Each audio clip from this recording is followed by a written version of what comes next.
అందరికీ నమస్కారం అండి. అందరికీ తెలిసిన విషయం ఏంటంటే జిల్లా న్యాయ సేవాధికారి సంస్థ సిద్దిపేట వారు అనేక న్యాయ అవగాహన సదస్సులు నిర్వహిస్తున్నారు. అలాగే ఎవరైతే అర్హులో వాళ్ళందరికీ కూడా ఉచిత న్యాయ సేవలు అంటూ అందుబాటులో ఉండటం జరిగింది. అలాగే ప్రతి సంవత్సరం కూడా దేశం మొత్తం మీదుగా నేషనల్ లోక్ అదాలత్ కండక్ట్ చేస్తూ ఉన్నారు. 2025 సంవత్సరానికి పురస్కరించుకొని మొట్టమొదటి నేషనల్ లోక్ అదాలత్ని మార్చి 8వ తారీఖున జరపడం జరుగుతూ ఉంది. సో ఈ సందర్భంగా అందరూ కూడా కక్షిదారులు రాజీ మార్గం ద్వారా లోక్ అదాలత్లో సామరస్యంగా కేసులన్నీ పరిష్కరించుకోవాలని కోరుకుంటున్నాము.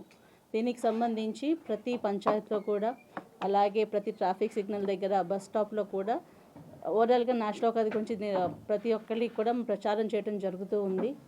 అలాగే ఐపీసీ ప్రకారం సెక్షన్ 320లో ఈ కేసెస్ రాజీ చేసుకోవచ్చు.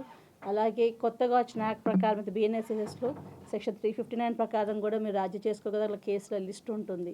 సివిల్లో వచ్చేటప్పటికి ప్రతి కేసు కూడా రాజీకి అర్హత ఉంటుంది. అలా సివిల్ కేసులో కనుక ఏదైనా రాజీ చేసుకుంటే కోర్టు ఫీజును కూడా తిరిగి ఇవ్వటం జరుగుతుంది. అలాగే భార్యాభర్తల కేసుల విషయానికి వస్తే ఒక విడాకులు మాత్రం రాజీ చేయటం ద్వారా ఇవ్వటం కుదరదు. బట్ సామరస్యంగా వాళ్ళు కలిసి ఉండటానికి కావాల్సిన ప్రతి దాన్ని కూడా మన లోక్ అదాలత్లో మనం సామరస్యంగా పరిష్కరించుకుంటే అవార్డు ఇవ్వడం జరుగుతుంది. ఈ లోక్ అదాలత్ ఏదైతే అవార్డు ఇస్తారో దానికి అప్పీల్ కూడా ఉండదు, ఒక్కసారిగా సెటిల్ అయిపోతుంది.